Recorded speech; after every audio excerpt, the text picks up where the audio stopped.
जय हिंद साथियों। आज का हमारा टॉपिक है संज्ञा। आज हम संज्ञा के बारे में पढ़ेंगे। सबसे पहले हम बात करते हैं संज्ञा की परिभाषा की। देखिए, किसी भी व्यक्ति, वस्तु, स्थान और भाव के नाम को क्या कहते हैं? संज्ञा कहते हैं। ठीक है, तो किसी व्यक्ति, वस्तु, स्थान और भाव के नाम को संज्ञा कहते हैं। अच्छा, व्यक्ति का नाम जैसे कि रमेश है, सुरेश है, दिनेश है, ठीक है, लोकेश है, ये सब क्या है? एक व्यक्ति का नाम है ना, ये सब क्या है? संज्ञा है। ठीक है। अच्छा, बात करें वस्तु की, जैसे बाल्टी हुआ, थर्मस हुआ, ठीक है, या फिर चारपाई हुआ, ये सब क्या है? ये वस्तु के नाम है, तो सब क्या है? संज्ञा है। ठीक है।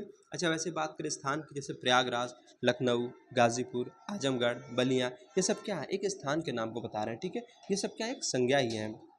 अच्छा, हम बात करें भाव की, जैसे खुशी हुआ, दुख हुआ, ये सब क्या एक भाव को प्रकट कर रहे हैं, ये सब भी क्या है? संज्ञा है ना। तो संज्ञा के बारे में क्या बताया कि किसी व्यक्ति, वस्तु, स्थान और भाव के नाम को क्या कहते हैं? संज्ञा कहते हैं। ठीक है, चलिए आगे चलते हैं हम। देखिए, पूछ देता है कि संज्ञा जो होती है ना, मूल रूप से कितने प्रकार की होती है? तो संज्ञा जो मूल रूप से दो प्रकार की होती है। कितने प्रकार की? दो प्रकार से ना। एक होती है यथार्थवाचक संज्ञा और एक होती है भाववाचक संज्ञा। जो यथार्थवाचक संज्ञा होती है ना, सदैव दृश्य रूप में होती है। कैसे होती है? दृश्य रूप में। दृश्य मतलब जिसको आप देख सकते हैं। ठीक है। दूसरा हम बात करते हैं भाववाचक संज्ञा की। ये हमेशा अदृश्य रूप में होती है। कैसी होती है? अदृश्य रूप में होती है। ठीक है। देखिए, अगर हम बात करें यथार्थवाचक संज्ञा की, ठीक है, तो हमने बताया कि जो यथार्थवाचक संज्ञा होती है, ये कैसी होती है? दृश्य रूप में होती है। अच्छा, कौन कौन सी संज्ञा होती है? देखिए, व्यक्तिवाचक संज्ञा, जातिवाचक संज्ञा, पदार्थवाचक संज्ञा और समूहवाचक संज्ञा। ये जो संज्ञाएं हैं ना, ये कैसी होती है? ये यथार्थवाचक संज्ञाएं। कैसी हैं? यथार्थवाचक संज्ञाएं। ठीक है, तो हमने क्या बताया आपको कि जो यथार्थवाचक संज्ञाएं हैं, ये कैसी होती हैं? दृश्य होती है। इसके अंतर्गत कौन कौन सी बताया हमने? एक होती है व्यक्तिवाचक संज्ञा, एक होती है जातिवाचक संज्ञा, एक होती है पदार्थवाचक यानी द्रववाचक संज्ञा और एक होती है समूहवाचक यानी कि समुदायवाचक संज्ञा होती है। ठीक है। आइए बात करते हैं हम प्राचीन हिंदी के अनुसार। अगर बात करें प्राचीन हिंदी मतलब पुरानी हिंदी के अनुसार, ठीक है, तो प्राचीन हिंदी के अनुसार पूछे आपसे कि संज्ञा के कितने भेद होते हैं, तो प्राचीन हिंदी के अनुसार संज्ञा के 5 भेद होते हैं। कितने होते हैं? 5 भेद। कौन कौन से होते हैं? देखिए, व्यक्तिवाचक संज्ञा होती है, जातिवाचक संज्ञा, भाववाचक संज्ञा, पदार्थवाचक संज्ञा और समूहवाचक संज्ञा। ठीक है, तो प्राचीन हिंदी के अनुसार पूछे संज्ञा के कितने भेद, तो 5 भेद। कौन कौन से? व्यक्तिवाचक संज्ञा, जातिवाचक संज्ञा, भाववाचक संज्ञा, पदार्थवाचक संज्ञा और समूहवाचक संज्ञा, है ना। अगर हम वही बात करें कि आधुनिक हिंदी के अनुसार, ठीक है, आधुनिक हिंदी के अनुसार संज्ञा के कितने भेद, तो आधुनिक हिंदी के अनुसार संज्ञा के 3 भेद होते हैं। कितने होते हैं? 3 भेद होते हैं। कौन कौन से? देखिए, एक होती है व्यक्तिवाचक संज्ञा, एक होती है जातिवाचक संज्ञा और एक होती है भाववाचक संज्ञा। ठीक है, अगर हम बात करें जातिवाचक संज्ञा की, तो इसके अंतर्गत 2 संज्ञाएं आती हैं। कौन कौन सी? एक होती है पदार्थवाचक संज्ञा और एक होती है समूहवाचक संज्ञा। ठीक है, जब पूछे प्राचीन हिंदी के अनुसार तो संज्ञा के 5 भेद, आधुनिक हिंदी के अनुसार संज्ञा के 3 भेद। कौन कौन से? व्यक्तिवाचक संज्ञा, जातिवाचक संज्ञा और भाववाचक संज्ञा। अच्छा, पदार्थवाचक संज्ञा और समूहवाचक संज्ञा, ये दोनों संज्ञाएं जातिवाचक संज्ञा के अंतर्गत आती हैं। ठीक है, इसलिए आधुनिक हिंदी में संज्ञा के कितने भेद होते हैं? 3 भेद होते हैं। राइट। देखिए, सबसे पहले हम बात करते हैं व्यक्तिवाचक संज्ञा की। देखिए, व्यक्तिवाचक संज्ञा हमने क्या बताया कि यथार्थवाचक संज्ञा कैसी होती है? दृश्य रूप में होती हैं। तो व्यक्तिवाचक संज्ञा किस में आती है? यथार्थवाचक संज्ञा में आती है। ठीक है, ये कैसी होगी? दृश्य होगी। तो व्यक्तिवाचक संज्ञा कैसी होती है? दृश्य होती है। ठीक है। अच्छा, ये सदैव एक वचन में होती है। कैसी होती है? सदैव एक वचन में होती है। ठीक है। अच्छा, दुनिया में विशेष और अकेली होती है। कैसी होती है? दुनिया में विशेष और अकेली होती है। ठीक है, तो हमने क्या बताया व्यक्तिवाचक संज्ञा के बारे में कि दृश्य रूप में होती है, सदैव एक वचन में होती है और दुनिया में विशेष और अकेली होती है। अच्छा, एक एग्जाम्पल की बात करें, जैसे प्रयागराज, मेरठ, रमेश, ताजमहल, माउंट एवरेस्ट या फिर किसी का नाम ले लीजिए, जैसे दिनेश हुआ, ठीक है, सुरेश, रमेश, ये सब क्या है? ये सब व्यक्तिवाचक संज्ञा है। ठीक है, तो हमने क्या बताया व्यक्तिवाचक संज्ञा के बारे में कि दृश्य रूप में होती है, सदैव एक वचन होती है और दुनिया में विशेष और अकेली होती है। ठीक है, आगे हम बात करते हैं जातिवाचक संज्ञा की। तो देखिए, ये भी कैसी? यथार्थवाचक संज्ञा है और यथार्थवाचक संज्ञा हमने कैसे बताया कि दृश्य रूप में होती है ना। तो जातिवाचक संज्ञा कैसी है? दृश्य है। अच्छा, इनका बहुवचन बन सकता है। ठीक है, क्या हो सकता है? बहुवचन बन सकता है। आज अगर इसकी ट्रिक की बात करें कि जातिवाचक संज्ञा को कैसे पहचानेंगे, तो जिसके जैसे और हों। ठीक है, जिसके जैसे और हों। ठीक है, ये क्या है? जातिवाचक संज्ञा होती है। जैसे हम बात करते हैं कुत्ता की। ठीक है, तो कुत्ता क्या है? कुत्ता के जैसे और कुत्ते होते हैं। ठीक है, तो कुत्ता क्या है? जातिवाचक संज्ञा है। अच्छा, ये दृश्य रूप में होती है, कुत्ते को आप देख सकते हैं, है ना, ये दृश्य रूप में होती है। ठीक। अच्छा, इनका बहुवचन तो बन सकता है, कुत्ते का कुत्ते हो जाता है ना। तो यही बताया कि जो जातिवाचक संज्ञा होती है ना, इनका बहुवचन बन सकता है। हम बात करें लड़का। ठीक है, लड़का क्या कर रहा है? एक जाति का बोध करा रहा है। ठीक है, लड़का क्या कर रहा है? एक जाति का बोध करा, तो लड़का क्या हो गया? जातिवाचक संज्ञा हो गया। लड़की क्या है? जातिवाचक संज्ञा है। पहाड़ क्या है? जातिवाचक संज्ञा है ना। तो जहाँ एक जाति की बात होती है वहाँ पे जातिवाचक संज्ञा होती है। अच्छा, वहीं अगर आप कह दें कि पहाड़ कह दिया तो जातिवाचक संज्ञा, लेकिन वहीं अगर कह दें माउंट एवरेस्ट, ठीक है, माउंट एवरेस्ट, ठीक है, या फिर कह दें हिमालय, तो कैसे ये व्यक्तिवाचक संज्ञा हो जाएंगी। ठीक है, जैसे कहते हैं अरावली पर्वत, ठीक है, अरावली पर्वत क्या है, व्यक्तिवाचक संज्ञा है। लेकिन वहीं अगर पहाड़ कह दिया आपसे तो पहाड़ कैसी है, जातिवाचक है। और माउंट एवरेस्ट कह दे, अरावली पर्वत कह दे, सतपुड़ा कह दे, विंध्य पर्वत कह दे, ठीक है, तो ये कैसे होंगी, ये व्यक्तिवाचक संज्ञा हो जाती है। ठीक है, चलिए आगे हम बात करते हैं भाववाचक संज्ञा की। देखिए भाववाचक संज्ञा कैसी है, ये अदृश्य रूप में होती है, ठीक है, जिसको आप देख नहीं सकते। ठीक है, तो भाववाचक संज्ञा कैसी है, अदृश्य है। अच्छा, ये एक वचन में रहती है, ठीक है, अदृश्य है, एक वचन में होती है। अच्छा, इसके ट्रिक की बात करें तो ऐसे समझिए जिसको प्लेट में नहीं परोसा जा सकता, ठीक है, जिसको प्लेट में नहीं परोसा जा सकता, वो क्या है, भाववाचक संज्ञा। जैसे हम बात करते हैं मोहब्बत, ठीक है, नफरत, बुराई, ये सब क्या है, भाववाचक संज्ञा है। ठीक है, अच्छा, भाववाचक संज्ञा से अगर आप जातिवाचक संज्ञा बना देते हैं तो कैसे बनेगा, तो हमने बताया जातिवाचक संज्ञा क्या हो सकता है कि बहुवचन बन सकता है ना। तो मोहब्बत का अगर बहुवचन बनाते हैं तो बनेगा मोहब्बतें।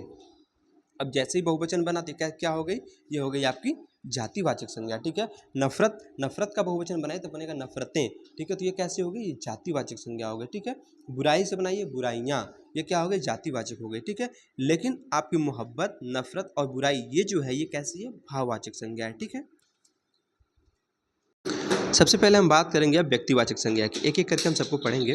देखिए व्यक्तिवाचक संज्ञा जो किसी विशेष व्यक्ति, वस्तु या स्थान का नाम बताती है।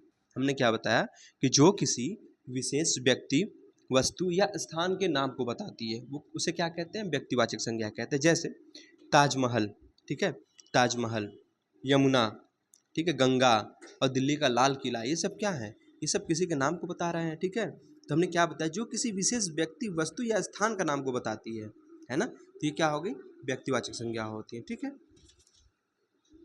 आगे बात करते हैं। देखिए जैसे अगर हम स्थान की बात करें, जैसे हैदराबाद हुआ, गौतम बुद्ध नगर हुआ, ये सब क्या है, स्थान के नाम को बता रहे हैं। ठीक है, ये सब क्या है, सब आपकी व्यक्तिवाचक संज्ञा है। ठीक है, वही हम बात करें पवन, उत्तर प्रदेश, माउंट एवरेस्ट, अभी पीछे आपको बताया हमने। ठीक है, फिर उसके बात करें ISRO, America, Buddha international circuit, Sachin, ये सब क्या है, सब व्यक्तिवाचक संज्ञा है। ठीक है, जैसे हम बात करते हैं रमेश, किसी का नाम है ना, मैंने बताया जो नाम है वो भी किसमें, व्यक्तिवाचक संज्ञा में आता है। फिर जनवरी, ठीक है, चैत्र, पृथ्वी, चंद्रमा, भारत, ठीक है, मंगल, या फिर ऐसे किसी का भी आप नाम ले लीजिए। ठीक है, जैसे मान लीजिए रमेश, सुरेश, दिनेश, महेश, ठीक है, ये सब जो भी है ना, ये सब क्या है, सब व्यक्तिवाचक संज्ञा के अंतर्गत आते हैं। राइट, अब हम बात करेंगे जातिवाचक संज्ञा की। देखिए जातिवाचक संज्ञा की बात करें तो हमने क्या बताया कि ये भी दृश्य रूप में होती है। अच्छा, इस क्या होता है, इनका बहुवचन बन सकता है ना, और या ऐसे कह दे कि जिसके जैसे और हों, जिसके जैसे और हों, ये इसकी ट्रिक है। ठीक है, अगर इसके परिभाषा की बात करें तो देखिए वह संज्ञा जो किसी जाति या उपजाति का बोध कराती है, वह संज्ञा जो किसी जाति या उपजाति का बोध कराती है उसको क्या कहते हैं, जातिवाचक संज्ञा कहते हैं। जैसे हम बात करते हैं नदी, ठीक है, नदी हमने कह दिया तो नदी क्या करती है, एक जाति का बोध करा रही है यहाँ पे, तो कैसी हो गई, जातिवाचक संज्ञा हो गई। ठीक है, नदी के अंतर्गत अगर हम कहते हैं आपसे गंगा, ब्रह्मपुत्र, यमुना, सिंधु, ठीक है, तो ये सब जो है ये सब कैसी, ये सब व्यक्तिवाचक संज्ञा में चली जाएंगी। ठीक है, लेकिन अगर हम नदी कह दिए तो नदी किस में जाएगी, जातिवाचक में जाएगी। ठीक, जैसे हम कहते हैं जानवर, ठीक है, तो जानवर क्या एक जाति का बोध करा रहा है। ठीक है, जानवर क्या अगर एक जाति का बोध करा तो जानवर कैसी होगी, जातिवाचक संज्ञा हो गई।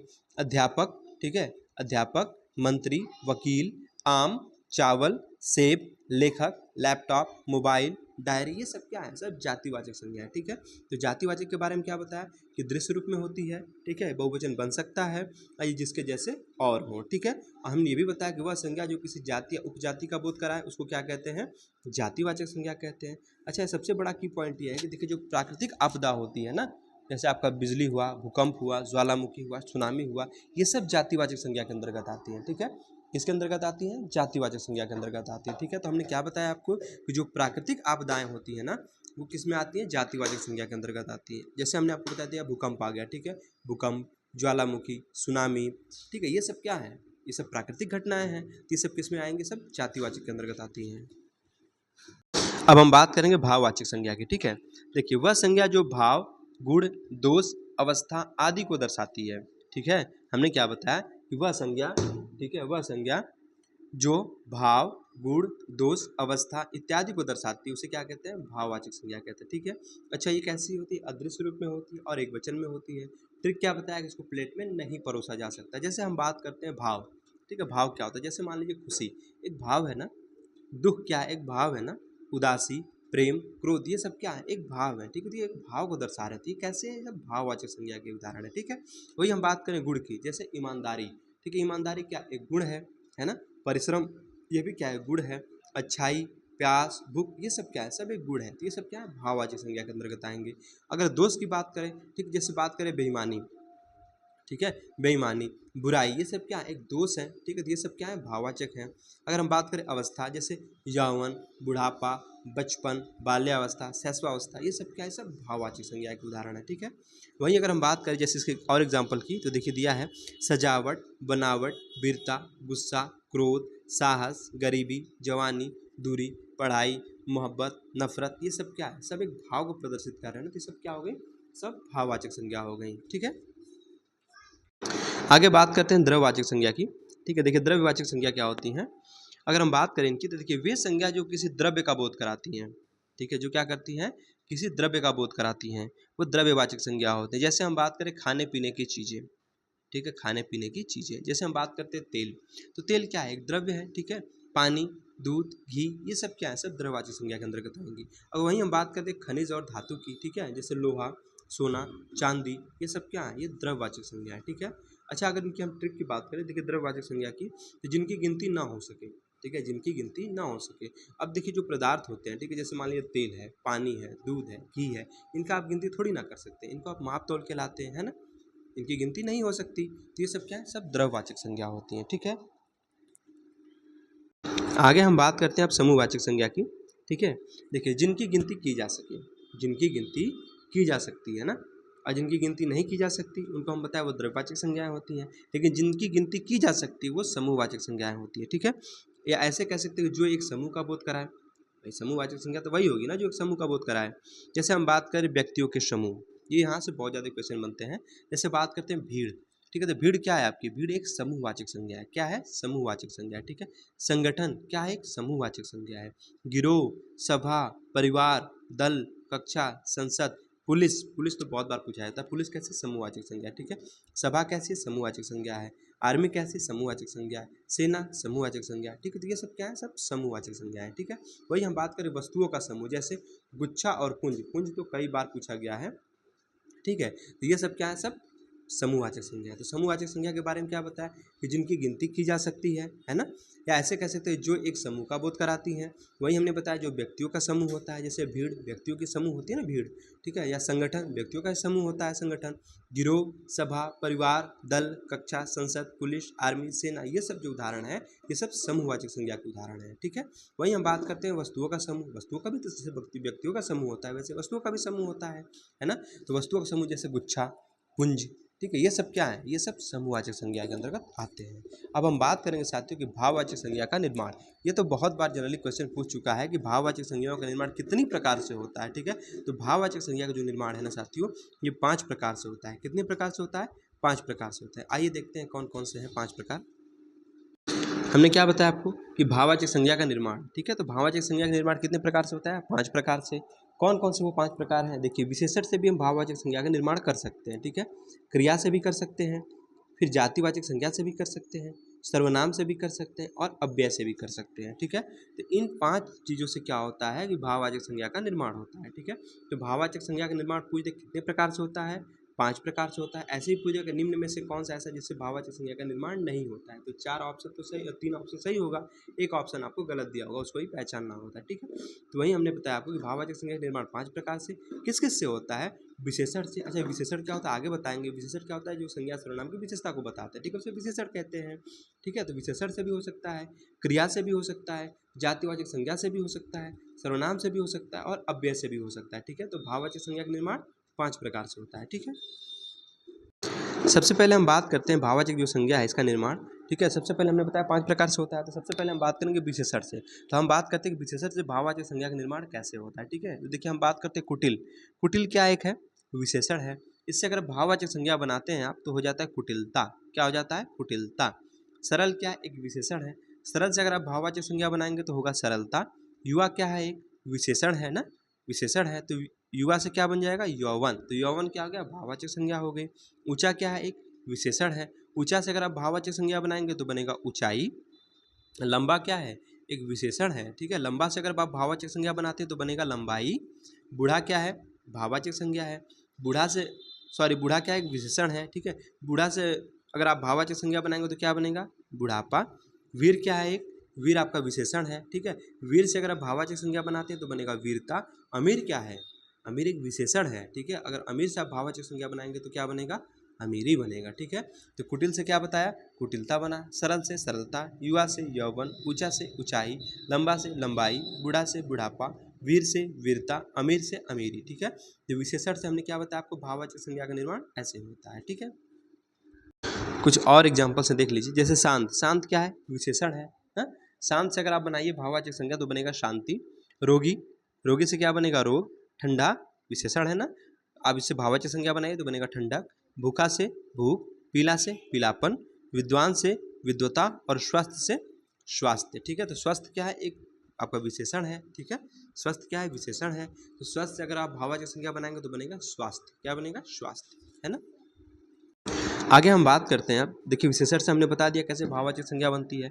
अब हम बात करेंगे जातिवाचक संज्ञा से भाववाचक संज्ञा का निर्माण, मतलब जातिवाचक जो संज्ञा होती है ना, उससे भाववाचक संज्ञा का निर्माण कैसे करते हैं। हमने बता ही दिया आपको जातिवाचक संज्ञा क्या होती है, जो किसी एक जाति का बोध कराती है ना, जैसे नदी है आपकी है, ठीक है, जानवर, ये सब क्या है, जातिवाचक संज्ञा है ना। चलिए हम बात करते हैं इंसान की, तो देखिए इंसान क्या है, इंसान एक जातिवाचक संज्ञा है, ठीक है। इससे अगर आप भाववाचक संज्ञा बनाएंगे तो बनेगा इंसानियत, क्या बनेगा, इंसानियत ना। पुरुष क्या है, एक जातिवाचक संज्ञा है, बनाइए इससे पुरुषत्व बनेगा। स्त्री से स्त्रीत्व बनेगा, माता से मातृत्व हो जाएगा, पिता से पितृत्व, बच्चा, बच्चा क्या है, एक जातिवाचक का बोध करा रहा है, ठीक है, तो जातिवाचक संज्ञा है तो बचपन बन जाएगा, ठीक है, बच्चा से बचपन बन गया। तपस्वी से तप या तपस्या बन जाएगा। आदमी क्या है, आदमी एक जातिवाचक संज्ञा है, ठीक है, इससे अगर आप भाववाचक संज्ञा बनाएंगे तो बनेगा आदमियत। घर क्या है, एक जातिवाचक संज्ञा है ना, इससे अगर आप भाववाचक संज्ञा बनाएंगे तो बनेगा घरेलू। डाकू से डकैती, ठग से ठगी, दोस्त से दोस्ती, शिशु से शैशव, अचिकित्सक से चिकित्सा, है ना।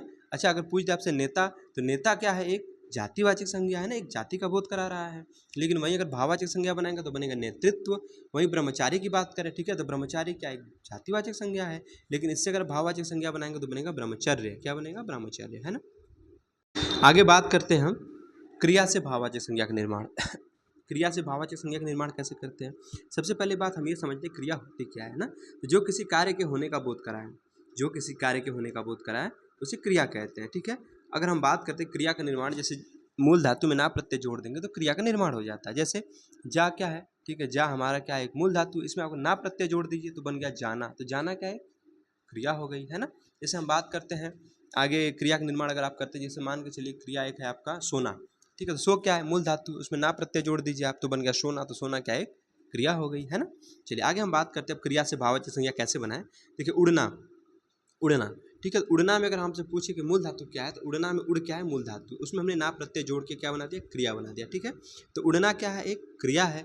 उड़ना से अगर भाववाचक संज्ञा बनाएंगे तो बनेगा उड़ान, क्या बनेगा, उड़ान ना। उभरना क्या है, एक क्रिया है, उभरना से बनाइए भाववाचक संज्ञा तो बनेगा उभार। गड़गड़ाना क्या है, एक क्रिया है, इससे बनेगा आपका भाववाचक संज्ञा गड़गड़ाहट, ठीक है। हंसना क्या है, क्रिया है, हंसना से बनाइए भाववाचक संज्ञा तो बनेगा हंसी। दौड़ना क्या है, एक क्रिया है, ठीक है, अब इससे आप भाववाचक संज्ञा बनाइए तो बनेगा दौड़। सोचना एक क्रिया है, क्रिया से बनाइए भाववाचक संज्ञा तो बनेगा सोच। फैलना, फैलना क्या है, एक क्रिया है ना, ठीक है, फैलना क्या है, क्रिया है, क्रिया से अगर भाववाचक संज्ञा बनाइए आप, ठीक है, फैलना से बनेगा फैलाव। बनना क्या है, क्रिया है, ठीक है, इससे बनाइए भाववाचक संज्ञा तो बनेगा बनावट। सजना से सजावट, मिलना से मिलावट, गाना से गान, चमकना से चमक, जागना से जागरण, है ना। आगे वही बात करें झुकना, झुकना क्या है, क्रिया है, इससे भाववाचक संज्ञा बनेगी झुकाव। थकना से थकान, चुनना से चुनाव, खेलना से खेल, और बांटना से बंटवारा, है ना। तो क्रिया से भाववाचक संज्ञा का निर्माण कैसे होता है बता दिया। आगे चलते हैं, अब बात करते हैं अव्यय। अव्यय से भाववाचक संज्ञा का निर्माण कैसे होगा। सबसे पहले बात हम ये करते हैं कि अव्यय होते क्या है, ठीक है। तो अव्यय साथियों एक अविकारी शब्द होता है। अविकारी मतलब जिसमें लिंग वचन काल और कारक के अनुसार कोई परिवर्तन नहीं होता, ठीक है। अव्यय वे होते हैं जिनका व्यय नहीं होता, व्यय मतलब जो खर्च नहीं होते, या ऐसे कह सकते हैं कि एक अविकारी शब्द होते हैं। अव्यय क्या होते हैं, अविकारी शब्द होते हैं। अविकारी बोले तो जिनमें लिंग वचन काल और कारक की दृष्टि से कोई परिवर्तन नहीं हो सकता, उन्हें अविकारी शब्द कहते हैं। और जिनमें लिंग वचन काल और कारक की दृष्टि से परिवर्तन हो जाता है उसको हम विकारी शब्द कहते हैं। क्या कहते हैं? विकारी शब्द कहते हैं। ठीक है, तो संज्ञा, सर्वनाम और विशेषण ये क्या है? ये सब आपके विकारी शब्द हैं, है ना। चलिए आगे हम बात करते हैं अव्यय की। देखिए अव्यय में अगर बात करें अधिक, ठीक है, तो इसमें आप लिंग वचन काल कारक की दृष्टि से कोई परिवर्तन नहीं कर सकते। ठीक है, अधिक हमेशा अधिक ही रहेगा, इसमें कोई परिवर्तन नहीं हो सकता। ठीक है, इससे भाववाचक संज्ञा बनाएंगे तो अधिक से क्या बनेगा? अधिकता बन जाएगा। ठीक, निकट क्या है? एक अव्यय है ना। निकट से भाववाचक संज्ञा बने तो बनेगा निकटता। समीप से समीप्य, मना से मनाही, हाहा से हाहाकार और बहुत से बहुतायत। ठीक है, तो अव्यय क्या बता दिया कि ये अविकारी शब्द होते हैं। अविकारी शब्द क्या होते हैं? कि जिनमें लिंग वचन काल और कारक की दृष्टि से कोई परिवर्तन नहीं होता, तो उसको अव्यय कहते हैं। ठीक है, और हमने ये भी आपको बता दिया कि अव्यय से भाववाचक संज्ञा का निर्माण कैसे होता है। ठीक है, लास्ट है सर्वनाम से भाववाचक संज्ञा का निर्माण। ठीक है, सर्वनाम, सर्वनाम होते क्या हैं? देखिए जो शब्द संज्ञा के स्थान पे प्रयोग किए जाते हैं। ठीक है, जो शब्द संज्ञा के स्थान पे प्रयोग किए जाते हैं, या ऐसे कह सकते हैं जो शब्द संज्ञा की पुनरावृत्ति को, ठीक है, क्या करते हैं? रोकते हैं। ठीक है, उन्हें क्या कहते हैं? सर्वनाम कहते हैं। ठीक है, चलिए आगे हम बात करते हैं सर्वनाम से भाववाचक संज्ञा का निर्माण कैसे होगा। देखिए अहम क्या है? अहम एक सर्वनाम है, इससे भाववाचक संज्ञा बनाएंगे तो बनेगा अहंकार। निज क्या है? निज सर्वनाम है, इससे बनाइए भाववाचक तो बनेगा निजत्व या निजता। अपना क्या है? एक अपना सर्वनाम है। ठीक है, अपना से भाववाचक संज्ञा बनेगी अपनाना। सर्व क्या है? सर्वनाम है। ठीक है, सर्व क्या है? सर्वनाम। इससे बनाएंगे आप भाववाचक संज्ञा तो बनेगा सर्वस्य या सर्वदा, है ना।